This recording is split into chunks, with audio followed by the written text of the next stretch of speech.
Guys, we're at a different surrounding. Guess what's happening today? Well, you know what's happening. The title of the video tells you. We're at Tope Brewing and we're going to be tasting some awesome beers from the guys at Tope. Let's do it.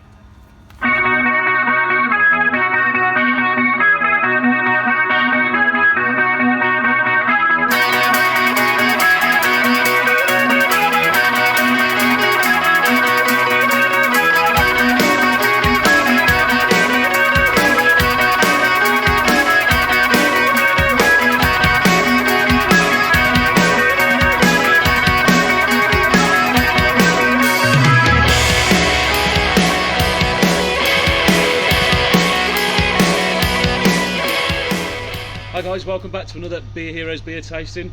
We're not at the usual location. Not that I've had a drink already, but I think I might have had a couple.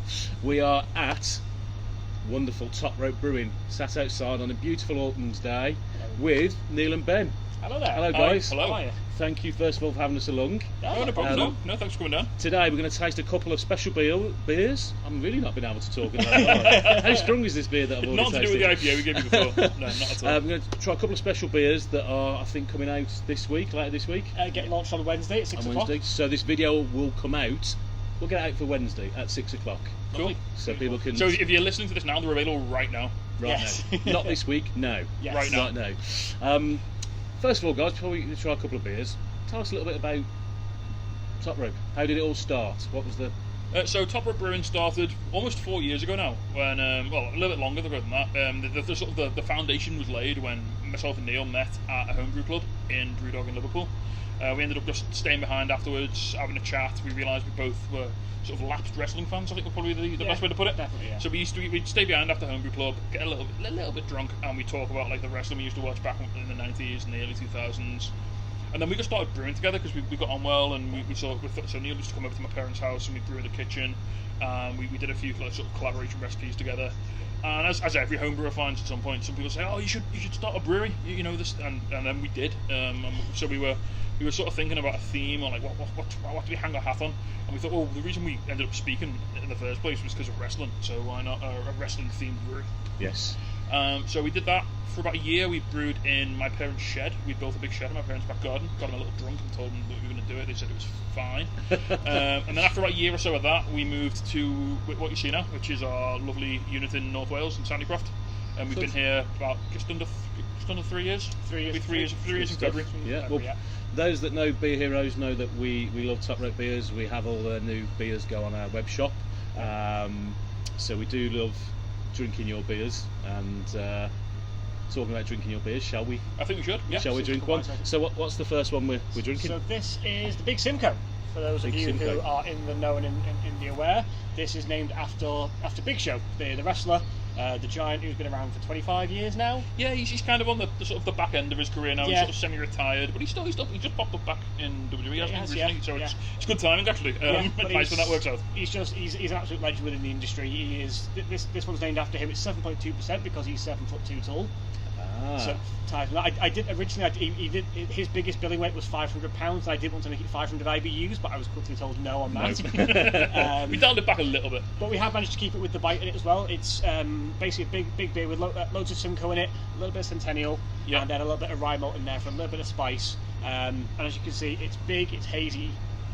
It's not as juicy as it appears because it has got more of that bite to it, which you wanted to keep, because with using things like Simcoe and Centennial, you still want to keep that kind of the West Coast style, where it has more of a kick to it as you're drinking it. It doesn't just go down as smoothly. But we fermented it with that verdant IPA yeast, so we get those like nice sort of soft fruity notes. But then it's sort of counteracted with the spice from the rye, the pine from the Simcoe, the little bit of spice from the Centennial.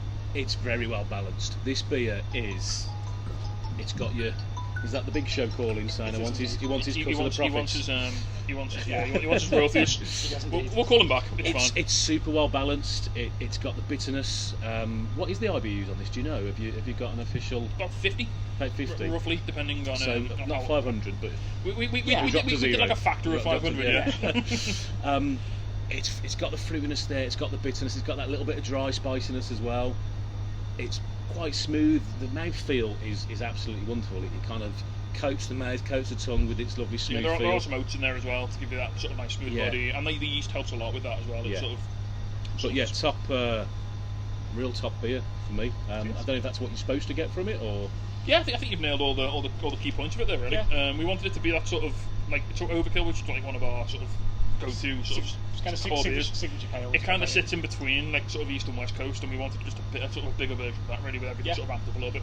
So that's sort of what we absolutely banging beer, and yeah, can't give it enough praise, to be honest. That bitterness at the end, just kind of dry, bitter. Once you're coming back for another, I've just finished it. I want your another mouth drink. And it makes you want another mouthful. It's super. Yeah, it's just one of the beers. Simcoe's my personal favourite hop. And the reason why we've got the rye in there is because that's my personal favourite go-to flavour in beer. If I see any beer with rye in it, I'm going to drink it. Yeah. Just because it's just perfect as far as I'm concerned, and that combination of the pininess with the spice from the rye is just a fantastic combination. And I have to let Neil have one every now and then, like a beer he actually likes. So Super. So we've got another beer. So I don't know if you want to pour that out. Yeah. Well, whilst that's being poured. Who decides what you brew? How do you kind of come up with the ideas? Do you sit down with a couple of drinks and think, let's have a chat? It sort of sorts itself out, doesn't it? In terms of it's a combination of things that beers that we want to drink ourselves personally, and then it's also the things of the kind of things that we're looking to sell. Because as much as we could just brew beers that we want to drink all day, end of the day, it's also about what the customers want, what people who are watching this, what they want to be drinking as well. And obviously they speak very loudly for themselves when it comes to things that they like to drink. Obviously the big IPAs, things like the big Simcoe, things like the Snake Jazz that we've recently done, the 6.5% Sabre IPA, things like that are going down really well. And that's exciting for us because it pushes us in directions that we didn't otherwise think we'd be going down, and it sort of challenges us in a way, which is really nice. It keeps you on your toes. It's really good fun. Always to be like looking for the new techniques, the new hops, the new yeasts. It keeps you getting into that rut, which is kind of what the essence of craft beer is. It's always reaching for the next thing, and trying to innovate and trying to sort of push the industry forward, which is quite nice. I think that's what we like about Tope. There's always something new there. It's not always you bring your classics that you always brew back and again, but you always come up with something new and something different, and which makes you go, oh wow. Exactly. So that's not stressful at all, is it? No, not So talking of new and different, that's a good segue. So what's this one? So this is Halloween Havoc. So we are into my favourite time of the year, Neil's favourite time of the year. This is both spooky season and stout season. So we thought, why not bring them both together and make a nice Halloween-inspired stout? So this is Halloween Havoc. It's sort of a twist on what is becoming a sort of. We don't have a standard recipe for stouts, more as a standard process. So we know what malts we like, we know what sort of ingredients we like to put in, but then we kick this up a bit with some toffee, with some marshmallow, and with some cinnamon, just to give those sort of nice autumnal flavours. So for those of you out there looking at it, you see it says Halloween spice. I can assure you there is no pumpkin in there. There is no. It's not a pumpkin beer. We did try pumpkin beers back when we were home brewing, and we were never able to get it right. And I don't personally think I've ever had a pumpkin beer that I've ever actually enjoyed properly. I don't dislike them, but I just don't.